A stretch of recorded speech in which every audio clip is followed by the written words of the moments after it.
Phagocytosis എന്ന് പറഞ്ഞാൽ രോഗാണുക്കളെ വിഴുങ്ങി നശിപ്പിക്കുന്ന പ്രവർത്തനത്തെയാണ് ഫാഗോസൈറ്റോസിസ് എന്ന് പറയുന്നത്. രോഗാണുക്കളെ വിഴുങ്ങി നശിപ്പിക്കുന്ന പ്രവർത്തനത്തെ വിളിക്കുന്ന പേരാണ് ഫാഗോസൈറ്റോസിസ്. ഫാഗോസൈറ്റോസിസ് അഥവാ രോഗാണുക്കളെ വിഴുങ്ങി നശിപ്പിക്കുന്ന കോശങ്ങളെ വിളിക്കുന്ന പേരാണ് ഫാഗോസൈറ്റുകൾ. ഫാഗോസൈറ്റോസിസ് നടത്തുന്ന കോശങ്ങളാണ് ഫാഗോസൈറ്റുകൾ എന്ന് പറയുന്നത്. ഫാഗോസൈറ്റോസിസ് എന്ന് പറഞ്ഞാൽ രോഗാണുക്കളെ വിഴുങ്ങി നശിപ്പിക്കുന്ന പ്രവർത്തനമാണ് ഫാഗോസൈറ്റോസിസ്. ആ പ്രവർത്തനം നടത്തുന്ന കോശങ്ങളാണ് ഫാഗോസൈറ്റുകൾ. മുന്നത്തെ വീഡിയോയിൽ നമ്മൾ പഠിച്ചിട്ടുണ്ട് വിഴുങ്ങി നശിപ്പിക്കുന്നത് എന്തൊക്കെയാണെന്ന്. ഒന്ന് ന്യൂട്രോഫിലും രണ്ടാമത്തത് മോണോസൈറ്റും. അപ്പോൾ ഇവിടെ എന്തായിരിക്കും ഫാഗോസൈറ്റുകൾക്ക് എന്തായിരിക്കും എക്സാമ്പിൾ?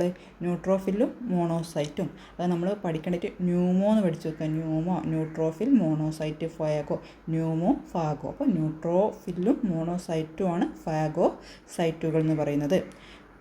ഫാഗോ എന്ന് പറഞ്ഞാൽ വിഴുങ്ങൽ, സൈറ്റ് എന്ന് പറഞ്ഞാൽ കോശം. അപ്പം ഫാഗോസൈറ്റോസിസ് എന്ന് പറഞ്ഞാൽ രോഗാണുക്കളെ വിഴുങ്ങി നശിപ്പിക്കുന്ന പ്രവർത്തനം.